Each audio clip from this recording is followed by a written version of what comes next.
Hey fellow duelists, it's RagingRaidRaptor here, and welcome to my first edition of Can Be Better, where we look at certain archetypes and look at both the strengths and weaknesses and see if they could be made better if Konami ever decides to give them support in the near future.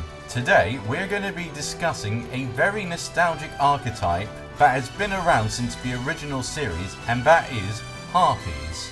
But what does the deck actually do? One of the main strategies of this deck is rank 4 spam, as most of the monsters are indeed level 4, and you can easily get to them using cards such as Elegant Egotist and Harpies Channeler. The next notable aspect of this deck is that it has lots of back row removal, as cards such as Harpies Hunting Ground and Harpies Feather Duster can obliterate back row like it's absolutely nothing. So what are the positive aspects of this deck? One of them is that it's a winged beast deck, meaning that you will have access to cards like Ice Beast Zero Fame and the newly released RagingRaidRaptor Blade Burner Falcon, which can provide effect negation for a turn for face-up cards on your opponent's side of the field with the effect of Ice Beast, as well as OTK potential with RagingRaidRaptor Blade Burner Falcon.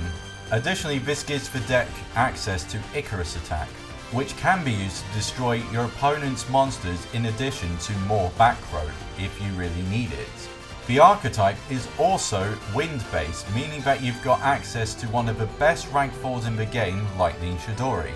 This deck also has some decent support cards. One of them is Heretic Signs, which allows you to search a copy of Elegant Egotist from either your deck or your graveyard.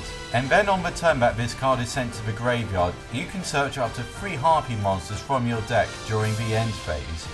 The next card is Harpies Hunting Ground.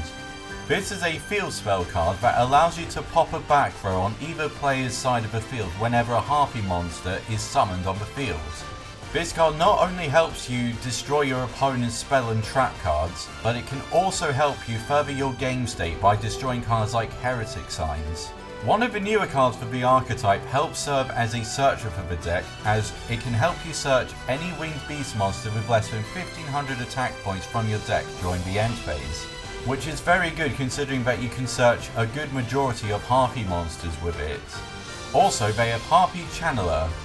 This allows you to special summon any Harpy monster from your deck by discarding a Harpy card from your hand, which again is very good as you can destroy back row in combination with Harpies Hunting Ground and allow for some rank 4 spam.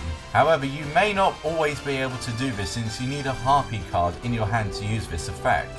Additionally, you can also search Harpies Feather Duster with the effect of Heretic Signs, which might come in handy if Harpies Feather Duster ever comes off the ban list in the TCG, but is not particularly useful as of right now. So now that we've gone over the positive aspects of the deck, we unfortunately have to go over the bad things about them. The first problem that this deck has is that it depletes its hand rather quickly whenever you try to make aggressive plays, without that many ways to be able to recover it outside of Heretic Sign, which can leave you in situations where you are not able to recover from. The next problem is that although it has good searching options, as I've mentioned before, the condition that is required to use these effects are very slow for the current metagame and even casual play, as you will need to wait until the end phase of Harpies Harpist and Heretic Sign in order to use them, which is a real shame considering the potential that this deck could potentially have if it had a bit more speed to it. Another problem is that there aren't any good monsters that can be summoned with the effect of Elegant Egotist, as the only targets that it can summon are the classic vanilla Harpy monsters and Harpy Ladies 1 to 3, with Harpy's twin sisters, which don't have effects that are good in today's metagame. Another big problem comes from the fact that the deck doesn't really have any significant boss monsters in my opinion. I am aware that they do have Harpy's Pet Phantasmal Dragon, which is really good against a lot of decks as it can prevent a lot of Harpy cards from being targeted from both effects and attacks. However, since we seem to get more monsters that simply do not target, it doesn't seem like it's worth summoning as a defensive card, especially when you consider that you need 3 Harpy monsters in order to summon it. So how can we fix these problems? The first suggestion would be to create a new Harpy monster that can be summoned with Elegant Egotist, but have effects that are going to be more than just giving your monster more attack points. Maybe an effect where it can get rid of monsters easily, like Castel or Jet Warrior, where the targeted monster is returned to the hand of the deck. The next suggestion is to have faster searchability, not necessarily better search effects, as being able to search 3 cards with 1 is still outstanding even by today's standards, but we just need the effects to be faster. I feel this would help the deck make more aggressive plays more frequently, as well as give you more options in regard to what plays you can make at a time. The next suggestion would be to have more monsters that have effects when they are sent to the graveyard, similar to Harpist. Some ideas that I have are one where you can recover one of your Harpy monsters from the graveyard back into your hand, one that can offer your Harpy monsters protection similar to Gospel Revival for dragons, or Lunalight Crimson Fox for Lunalights.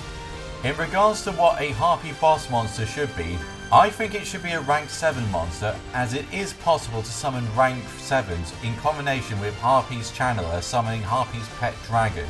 In terms of what I think the effect should be, I think it should be a control based one similar to Harpy's Pet Phantasmal Dragon, but instead of not making Harpies non-targetable for effects and attacks, what if this monster makes all of your Harpy unaffected by card effects except for this one?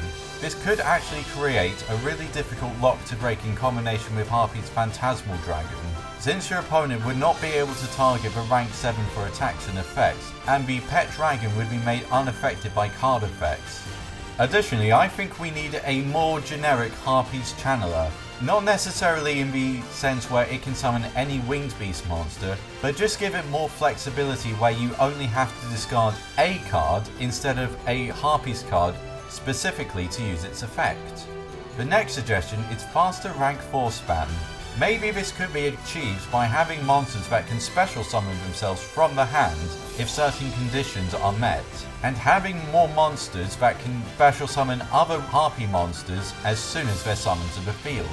Well, that is the end of my first episode of Can Be Better. If you have any suggestions on how Harpies in particular can be made better, let me know in the comment section below.